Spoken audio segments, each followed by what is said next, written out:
Jika seorang teman yang tidak mau memberikan permintaan temannya bisa memberikan karena temannya meminta dengan tidak malu, betapa lebih Tuhan akan menanggapi permintaan kita.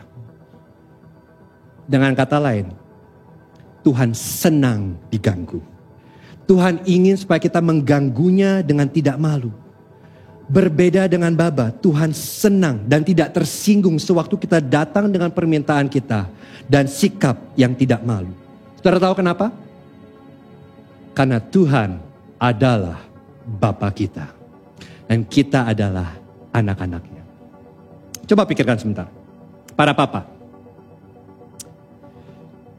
Tahukah Anda siapa yang berani membangunkan Anda dan meminta segelas air pada jam 3 malam dan Anda melakukannya? Mari saya beritahu, bukan istri Anda. Jika istri Anda membangunkan Anda jam 3 malam, minta air, ada 2 respon yang mungkin terjadi. Pertama, Anda pura-pura tidak dengar. Atau kedua, Anda akan berkata, menurutmu mengapa Tuhan memberikan kamu tangan dan kaki? Benar ya? Tetapi jika anak Anda yang meminta, Anda akan bangun dan mengambilkan segelas air itu. Atau mungkin Anda mengatakan, nak, kenapa kamu gak coba sisi lain ranjang sih? Kan ada mami di situ. Apapun caranya, anak Anda akan mendapatkan segelas air itu. Saya beri contoh lain.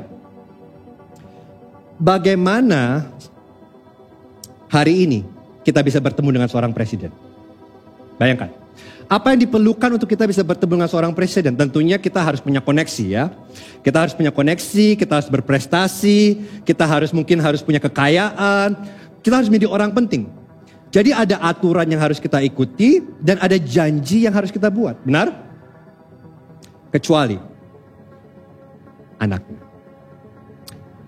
Anaknya memiliki kebebasan untuk masuk ke kantor presiden tanpa diundang dan berlari ke arah presiden dan berkata, "Papi, beri aku permen."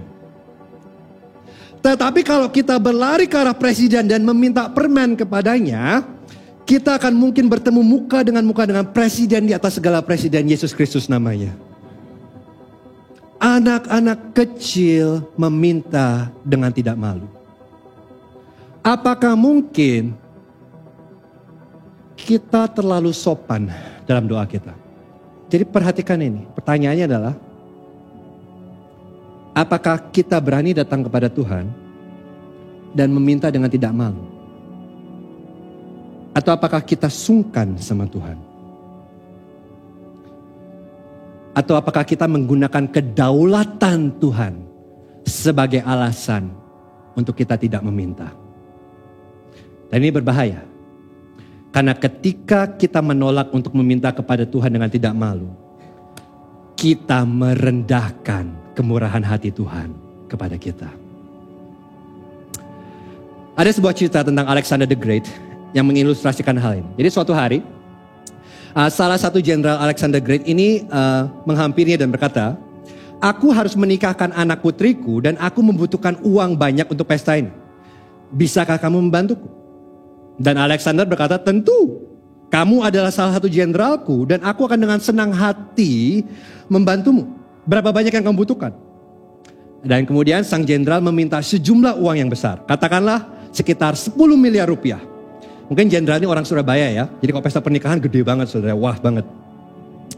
Dan semua orang di ruangan itu kaget, terkejut. 10 miliar rupiah. Langsung mereka melihat Alexander. Apa respon Alexander? Wah, bakal marah gak ya? Dan tiba-tiba Alexander tertawa. Dan dia berkata, "Tentu saja. Kamu bisa meminta uang itu kepada bendaharaku. Katakan padanya bahwa kamu sudah mendapatkan persetujuanku. Aku menantikan untuk bersenang-senang di pesta pernikahan itu." Dan kemudian sang jenderal berjalan pergi. Dan begitu dia meninggalkan ruangan, semua penasehat Alexander kemudian datang kepada Alexander dan bertanya, "Kok kamu gak rela ngasih begitu banyak uang?